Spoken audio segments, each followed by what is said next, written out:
ಲೋಕಸಭೆಯಲ್ಲಿ ಸ್ಪೀಕರ್ ಪೀಠದ ಮೇಲೆ ಕಾಗದಗಳನ್ನು ಎಸೆದಿದ್ದಕ್ಕಾಗಿ 8 ಮಂದಿ ವಿರೋಧ ಪಕ್ಷದ ಸಂಸದರನ್ನು ಅಮಾನತುಗೊಳಿಸಲಾಗಿದೆ.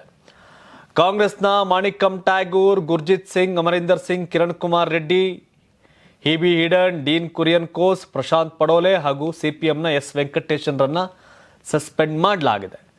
ಎಂಎಂ ನರವಾಣಿ ಅವರ ಅಪ್ರಕಟಿತ ಪುಸ್ತಕದಲ್ಲಿನ ಅಂಶಗಳನ್ನು ಉಲ್ಲೇಖಿಸಲು ರಾಹುಲ್ ಗಾಂಧಿಗೆ ಅವಕಾಶ ನಿರಾಕರಿಸಲಾಗಿತ್ತು. ಇದರಿಂದ ಆಕ್ರೋಶಗೊಂಡ ವಿಪಕ್ಷದ ಸದಸ್ಯರು ಸ್ಪೀಕರ್ ಕಡೆ ಕಾಗದ ತೂರಿದ್ರು. ಈ ನಡವಳಿಕೆ ಸಂಸತ್ತಲ್ಲಿ ಶಿಷ್ಟಾಚಾರದ ಗಂಭೀರ ಉಲ್ಲಂಘನೆ ಅಂತ ಪರಿಗಣಿಸಲಾಗಿದೆ ಹಾಗೂ ಬಜೆಟ್ ಅಧಿವೇಶನ ಮುಗಿಯುವವರೆಗೂ ಈ ಸಂಸದರು ಸದನಕ್ಕೆ ಹಾಜರಾಗದಂತೆ ಅಮಾನತುಗೊಳಿಸಲಾಗಿದೆ. ಶಿಷ್ಟ ಯಾರು ತೋರ್ತಾರೋ ಅವ್ರನ್ನ ಒದ್ದಾಚಕ್ಕೆ ಹಾಕಬೇಕು ಅಂತ ಕೇಳ್ತಾರೆ ಕೆಲವರು.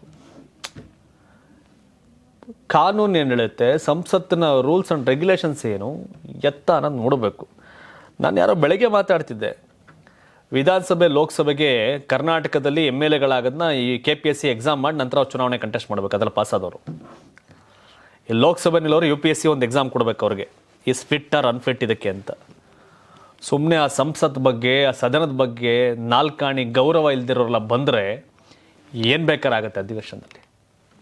ನಮ್ಮ ದುರಂತ ಇಂಥವ್ರನ್ನ ಇವರೆಲ್ಲ ನಮ್ಮ ನಾಯಕರುಗಳು. ಭಾರತ ಯುರೋಪ್ ನಡುವಿನ ಒಪ್ಪಂದದ ಬೆನ್ನಲ್ಲೇ ಅಮೆರಿಕ ಮಹತ್ವದ ನಿರ್ಧಾರವೊಂದನ್ನು ಘೋಷಿಸಿದೆ. ಭಾರತದ ಮೇಲೆ ಹೇರಲಾಗಿದ್ದ ದುಬಾರಿ ಸುಂಕವನ್ನು ಕಡಿಮೆ ಮಾಡಿದೆ. -25% ಸುಂಕವನ್ನು -18% ಇಳಿಸಿ ಘೋಷಿಸಿದೆ. ಪ್ರಧಾನಿ ಮೋದಿ ಜೊತೆಗಿನ ದೂರವಾಣಿ ಮಾತುಕತೆ ವೇಳೆ ಡೊನಾಲ್ಡ್ ಟ್ರಂಪ್ ಸರ್ಪ್ರೈಸ್ ಕೊಟ್ಟಿದ್ದಾರೆ.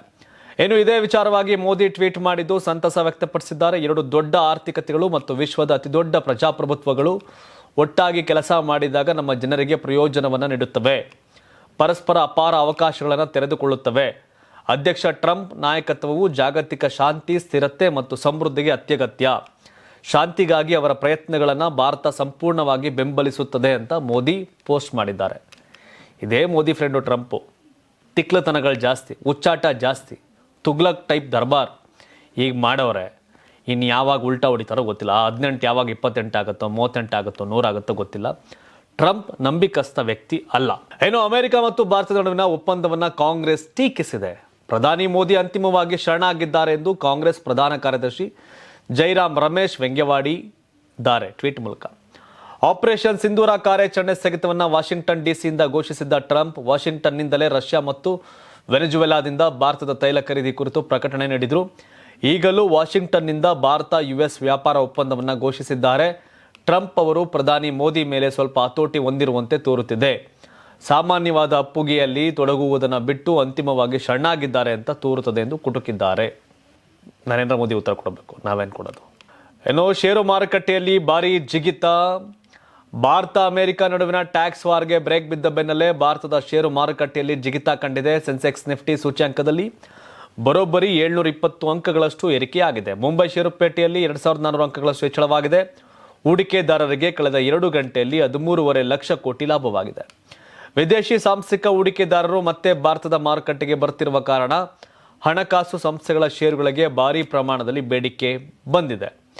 ಷೇರುಪೇಟೆ ಸಂವೇದಿ ಸೂಚ್ಯಂಕ 2027.67 ಅಂಕಗಳ ಜಿಗಿತದೊಂದಿಗೆ 83,739 ಅಂಕಗಳ ಮಟ್ಟದಲ್ಲಿ ವಹಿವಾಟು ಅಂತ್ಯಗೊಂಡಿದೆ.